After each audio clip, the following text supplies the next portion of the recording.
G'day, how's all going? This is Ian Harris from Australia here, or aka Ianapolis, your acrylic guru. Anyway, did you see that picture we're going to do on the opening credits? It's a real easy one for you beginners out there.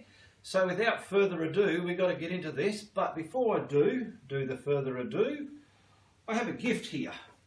Now, a friend of mine, he wanted to send me a gift. So I gave him my address and he sent me a gift, and I received it just the other day. So I thought I'll open it on one of my videos, and it doesn't say where he's from, but judging by the postage, I think it's from England or London, somewhere over there, and his name is Kevin Ellis. So g'day to you, Kevin Ellis, and we'll just open up what Kevin, I think he told me he was sending me a cup, so I'm pretty sure I know it's a cup. And on the security tag here it says cup. Alright, so let's open this, and you are more than welcome to add me as a friend on my Facebook page, and that way you can chat to me and ask questions and be more one-on-one with me. Okay, just get that out of the way. So once again, a bit of a gift from Kevin Ellis from London, I'm assuming, England. You didn't put your details there, so I can't really tell everybody where you're from. Alright, and it is a beautiful red and white cup. Okay, I've got quite a few cups now. Oh yeah, Manchester, made in Manchester. You see that on the monitor there? Look at that lovely cup to have coffee in. Thank you for that, Kevin. Now if you want to friend me, some people have asked me in the past, do you accept gifts? Of course, just add me on Facebook and we can get details crossed over there, and you can send me something if you like. And when I have time or remember, I can open it like I am with this one from Kevin Ellis from obviously Manchester. Thank you very much. I'll just get that over there out of the way, and we're going to do this unicorn. Now I've reclaimed an old canvas here because I've run out and I still haven't had time to go and buy some new ones, so I'm going to go over this one. So let's get started. Now there's not too many colours in here, we'll just let them go up the screen there like that, and you can pause it and see what colours I'm using in this one. You can use these exact colours if you have them, but if you don't, use something similar. It's just a beginner's painting and it's very easy. And there are the sizes of my canvas board for those people who like to know what size canvas board I'm using, alright? You can do it either on a stretch canvas, tear a page out of a canvas pad, or on a canvas board. I use canvas boards for my video channel because they're practical size and they're not too expensive, and they get the job done for me to show you what's been painted and how it's been painted, alright? So we're going to start with my simple way of blending that sky. So always remember this. I'm just looking at my monitor there because I don't want to go over a certain amount of time for certain frames. Now, I've got my canvas, you bought it from the shop, you've just unwrapped it, either it's primed or it's not, alright? And if you love to blend or want to blend the way I do it, this is how you do it. Have your water bottle ready, and you need a white, flowing white paint. I've just got one in a big bottle from the art store here. It's in a litre, and it's just called Fine Art Student Paint. It's acrylic impasto, it says on the bottle. So it's just a flowing white paint. It's not a thick structured one, alright? And I always use that to prime up my canvases when I know I'm going to do a bit of blending and merging, so I get that sort of reaction you do when you're painting with oils, alright? So, I'm going to wet the board depending on the climate, and I've even got a nice little container up here for my retarder.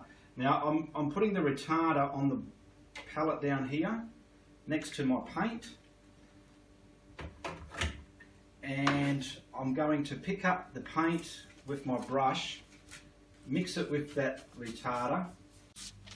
I'm mixing that in the retarder puddle, and I'm using phthalo blue with a red tinge. Now there's my board. I've done a rough line of where the horizon will be in pencil. I don't know if you can see that. You can obviously see this, my wolf painting I did. Anyway, let's get this crisscross it onto that dampened board. It's not soaking wet, it's just damp. All right, I'm crisscrossing it on there, getting it into those fibre stitchings of the canvas. It's on there, and then I'll just brush them out horizontally like so. All right.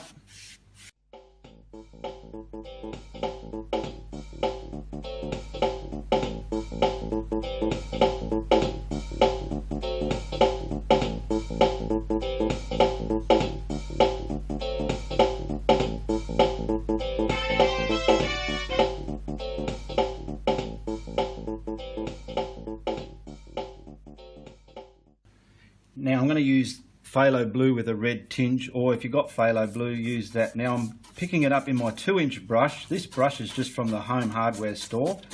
And now that paint had retarder in it. This has retarder in it. In my mind, it's gone like an oil type of paint, but it's obviously acrylic. And we want to paint this sky, so we want to work out, we'll get it blue. So I'll just start at the top. See, I can see a difference in this red tinge phthalo blue. And I want to bring it down to the horizon line. Why I'm using a 2-inch brush, it just gets the paint on there, it doesn't muck around. I'm going to get it to the edges here, come over here. I'm not worried about my brush strokes at the moment. I'm just worrying about laying the paint onto this canvas in a non-muck around way. And I'm picking up more paint, working out where I want some darker values with it. That'll do. Now I'll brush those like so, and I'm going to grab a blending brush, and I want to just blend those scratchy marks out of there. So with my blending, I'm virtually stamping on and off and doing little twists as well, just manipulating it, just so I'm distorting those brush scratch marks out of that paint. Okay, and it's that easy. Practice blending before you try it on a painting if you're not too sure how to do it. And the trick with blending, you're blending and you're constantly wiping. So you're wiping off the brush, so you're wiping off the paint you're picking up whilst blending. Because if you don't wipe it, you're just going to transfer blobs everywhere else. That's why I say practice your blending, because you can work out what works good for you and what doesn't. Alright, we've got that blended. Now if you look at your painting up to this stage, that's still wet and it's going to make some beautiful clouds. I've got a good quality white now, so I'm going to use that for my clouds, just straight out of the tube. No retarder, no water. If you're in a dry time where you need water, maybe add it. So I'm using my favourite cloud brush. Use whatever brush does your best clouds for you.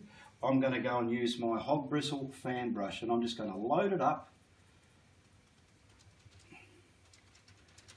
and we'll get some, I want some sort of misty stuff in the sky first. Can you see that? So this is loaded up. I'm going to stamp it on. I'm not scratching it in, okay? Stamping it on, and I'm going to create mist in the sky.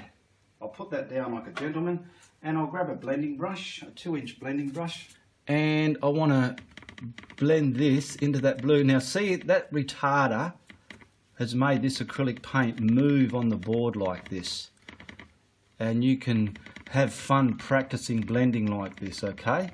So we've got some, because I want to virtually fill this sky with bits of distant white misty colours. Now I've cleaned my brush and I've loaded it up again. I don't want to load it up with bluey white paint. I want it loaded up with clean white paint. Okay. Grab your blending brush, wipe it, and start blending again. So we're going to get all this distant, I call it mist. It's like the background for some detailed clouds, I suppose. And see, however you twist your brush, it manipulates that in a real whirly, nice artistic look, instead of it being all on the one angle. You want it all mixed and matched all over the place. Okay, look at that, it's getting what I want to happen. Okay, we'll get some more on here.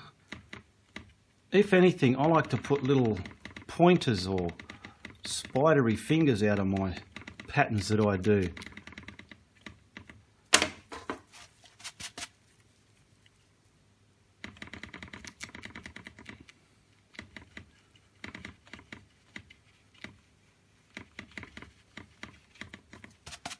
Wipe your brush. Now this works like this, like I said before, because I missed the canvas board. I primed it up in liquid white with retarder in it, and then I put my blue colour with retarder into that white, and everything's wet, ready to take on some blending. So let me just finish doing this down here, okay? Now I've pretty much got the sky with the background cloud / mist the way I want it. So what I want to do now is I've cleaned everything, I've cleaned my fan brush, and I want to put actual clouds over this while it's still wet and able to blend and merge, alright? So get back over here. I've just got my good structured white again, and I'm picking it up on my fan brush. Now I want to show you, it's not that hard, it's knowing what the method is and you can do beautiful clouds. I'll just show you what I mean. We're going to have that moon there, alright? So you can just use any brush, anything, and put just the smallest cloud or the biggest cloud. Just doesn't matter how you do it. See, that's just dabbed on, right? See, it's just a blob of white paint. Now get a blending brush, and like I always do, I always blend from around halfway down into the atmosphere if it's going into the atmosphere.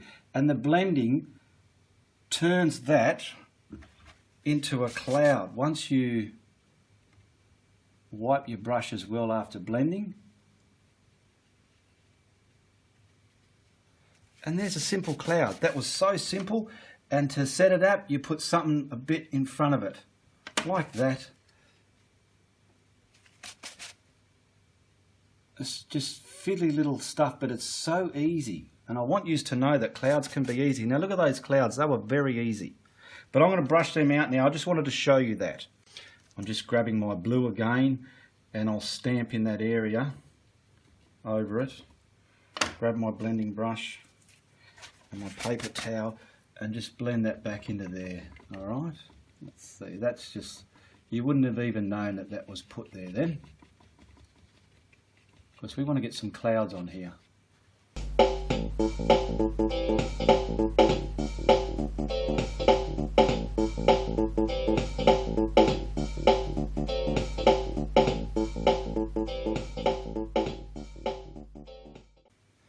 Right, we know we're going to have the moon there, so I want something, let's say, here, I want a distinct top on it. So I'm just sort of making the distinct top on this cloud the way I want it. And to me, that's my cloud. It's not all one colour. Grab your blending brush, your paper towel or a rag ready, and start blending that from halfway down. And you either can blend a bottom onto it, which I will have sort of a bottom on this, a raining down bottom. Dab the middle a bit, just like that. See, I've kept the bottom of it. I haven't washed it right into the atmosphere.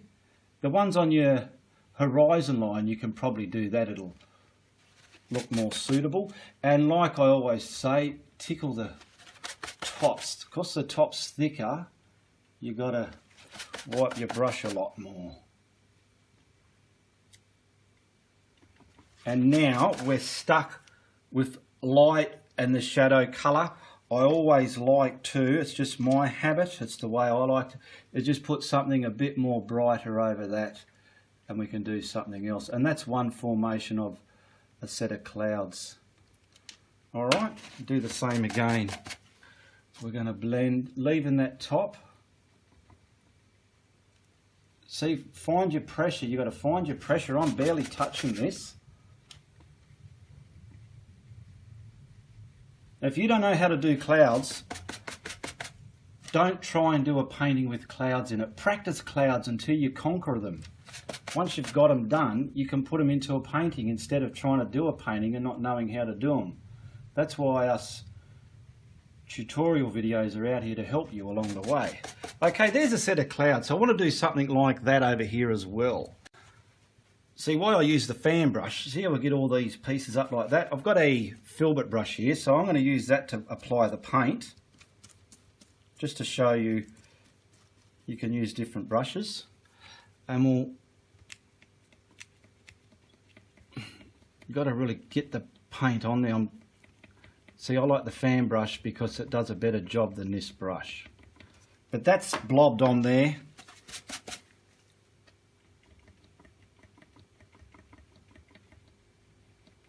And blended. But I love my fan brush. If you love your fan brush, use a fan brush. If you love a filbert brush or a bigger brush, use whatever. Come over there.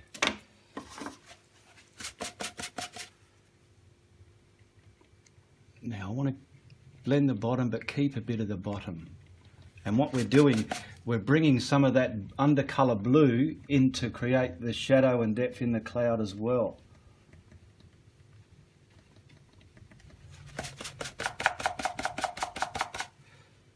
And you can see we're getting pretty much a twisted, cotton, fluffy, clouded sky. I want something down here now into the atmosphere. So I want something strong at the top. See the top, I've made the top of the cloud with this brush. That's the top I've made of my cloud. And we're bringing some of the blue out into the cloud, which creates the shadows. And now this can come down to the atmosphere, and we'll put another little layer just in front of it to give it some dimension. But see, we've brought all that down to the atmosphere. That can come to nothing. You don't want to do clouds up here like this because they don't disappear into the middle of the sky. They disappear over the atmosphere. Tickle them up a bit. And we'll put something very strong about here.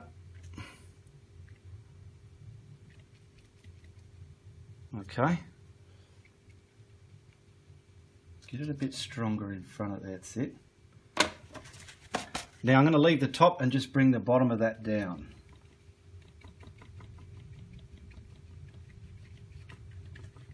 And this is still wet from all that retarder I put in the beginning for this to blend this way.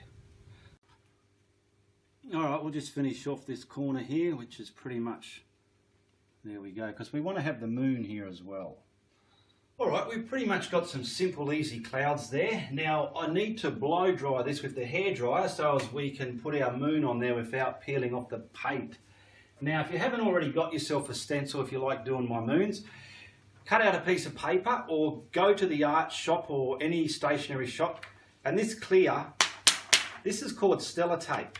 You can cut out a few different sizes and wash it and reuse it over and over. So I'm going to use that one about there. So we've got to blow dry this one first. So let's get the hairdryer on like that and give it a good old blow. Now that's all dry, we can get on to the next stage. Now we're still using the blue phthalo red shade and our white, good quality. Can you see it down there? Yeah, you can. Now I've dried that, so I want to grab my stencil, and you want your moon appropriately sized. You don't want it too small or too big. And we'll put that about there. That's looking good. I'm going to mask that on so it doesn't move. Alrighty, that is masked on there like that. Now, you need a sponge for this next bit, preferably a small pored sponge. The small pore holes are better. You can get bigger holes in them and whatnot. I use about this size. I'll give you a closer look. Okay, now that, you want to at least dampen it as well, so I'll give it a bit of a squirt. Now, I usually map out the moon in my white, so this is going to be a full moon. So let's start off getting all the way around. And manipulate that sponge. I'll bring you in a bit closer so you can see. All right, I'm getting some more white paint onto the sponge. Now, we've done all our retardering. There's my bottle of retarder there. I've dried everything. We don't need to retard anything anymore. So now I want to get this white moon stamped on. I'm virtually going to, in my mind, get it reasonably white. Get those edges nice. Practice moons with a stencil like this too if you haven't done them, and work out what layout, the way to do it works better for you.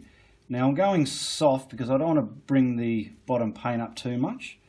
I want to get the edge a bit more sharper. There we go, just like that. Now I'm going to use the other side of the brush, not the brush, the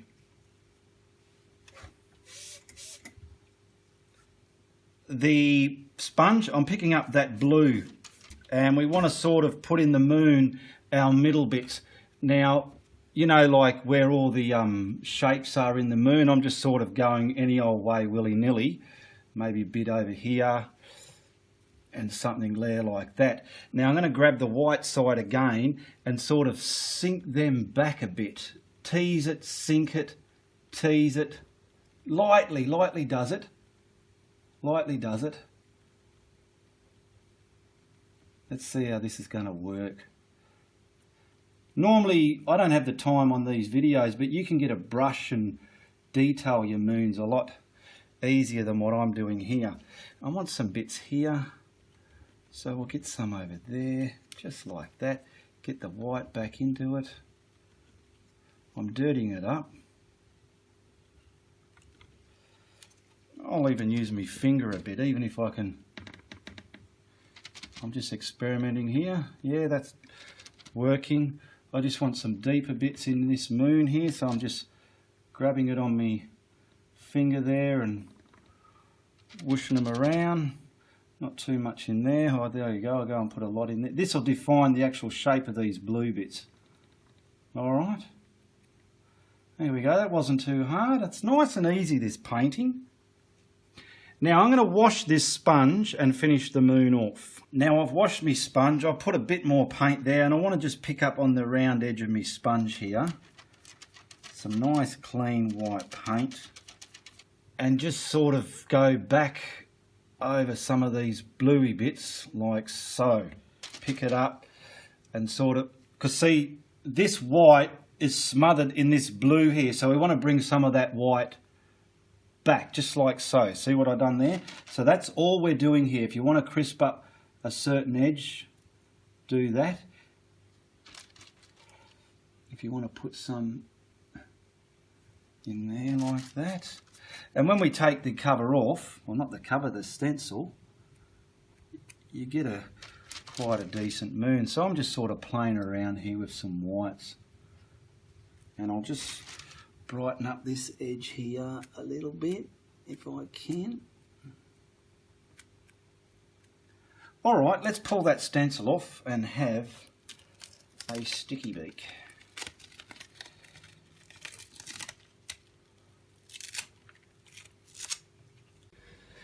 Alright, now I'm just grabbing a smaller, like a blending brush, but it's very small. I've just added some white paint on it and taken it all off, and I want to just kind of, where the mist is here, just sort of join it over that moon so it's sitting the moon down. Okay, bring this over there, just getting rid of that hard edge. Okay, I'm just dabbing it into the cloud and whatnot. Now look at that. To me, I'm just seeing too much of two colours there, you know, blue, white, blue, white, blue, white. So what I'm going to do is grab that same little brush, pick up some of this phthalo blue red shade, take it off the brush, and let's just look for some deeper, darker areas there. Put it on like so, wipe it off the brush. This is just what I feel I want to do to get rid of that two-tone colour. And we'll blend this to a deeper part of the sky, just to break up that two-tone value going on there. And at home it's quite easy. If you muck up, you can keep going over it and putting things backwards and forwards. Let's get some over here. I'll press heavier, fade it in away there. I'm going to wipe the brush and bring that down into nothing there. Practice this as well if you're not too familiar with this sort of blending. Yeah, we just got some values in there. Alright, we'll just finish that off. I've just done some more over there. Now we're ready to put our foreground in, which is very basic, and our unicorn.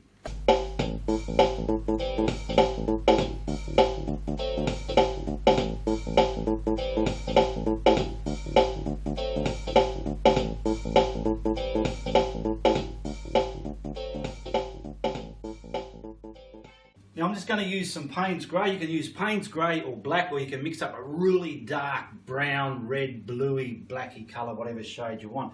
Now I want to use a flathead brush, probably a 1/2 inch flathead brush. I just want to dampen it and dry it again, just so the paint will rub off the brush and onto the canvas a lot easier. And we're going to virtually dot the horizon line. I'll colour this in more solid, but that's roughly where I want my horizon line. So what I'm doing, I dip my brush in water again and pull the paint onto the brush in a chiselled manner. And see, we want this sort of like a rock, so we're a chiselled rock surface. So we're just going to concentrate on the top area first. See how it's breaking? You pick up some more water on your brush, and we're getting that scattered, chiselled top looking like some layers of rock.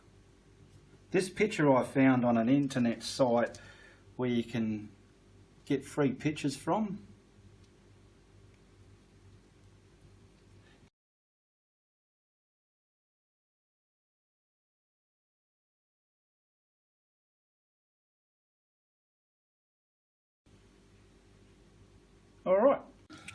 Alright, you people that do not have carbon paper, I've put the picture on a window, back to front, and as you can see I'm getting a lead pencil, a reasonably dark one, okay, and just scribbling over the edge lines here, so I can go and sit this over the painting, tape it into the appropriate area, and use a pen and go over the exact line on the other side to get all this edging done. Alright, I always use a red pen, and we'll get all his outline on there now, and that pencil I went underneath with would be working like a carbon paper.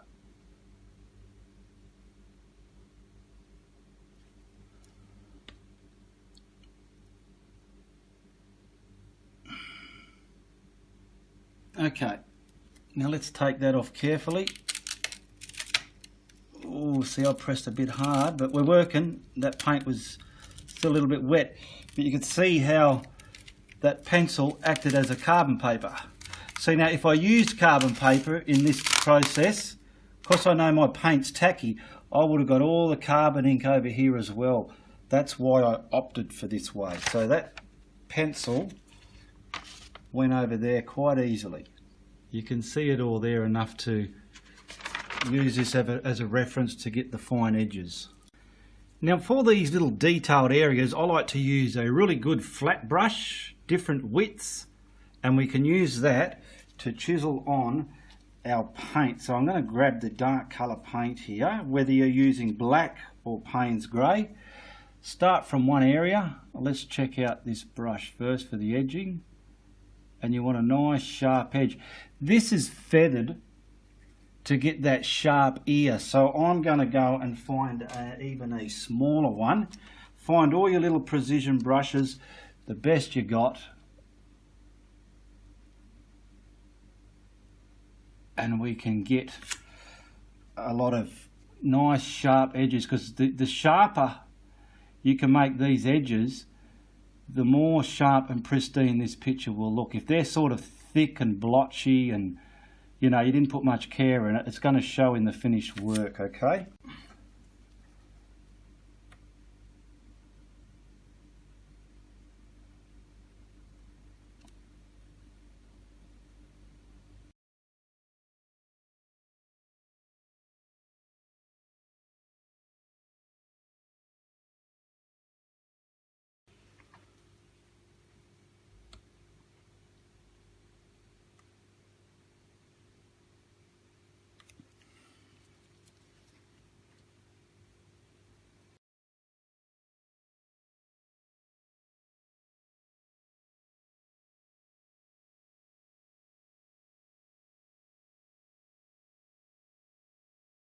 Now I'm using a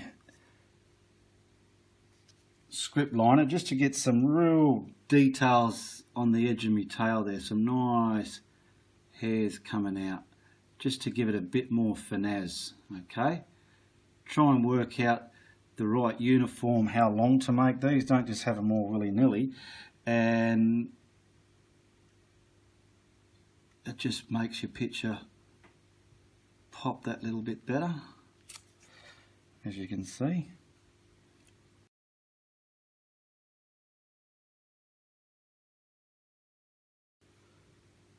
Okay, it's pretty endless what you can do to something like this. You can even put some mystical, magical rows of butterflies and twinkly stars in it if you want, and things like that. I'm just going to sign it down here, and then we'll put a frame on it.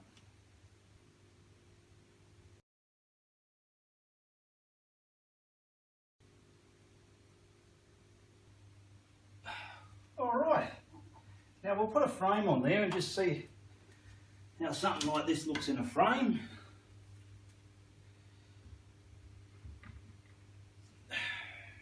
There we go, a simple, easy beginner's unicorn in front of the moon, okay, with a simple but effective sky with some clouds in there, a real easy, simple foreground, and our majestic unicorn. That's not too shabby, eh? Well, I hope you like this exercise. Now, in the link in the description below is for my Facebook page. There's also a link for my Patreon page if you like to support my content. And become a friend with me on Facebook, and I can chat with you and become more personal friends, all right? So if you like what we've done today, you tell a friend. But if you don't like what I do, like I say, you tell everybody, all right? Goodbye, good luck, and good on you.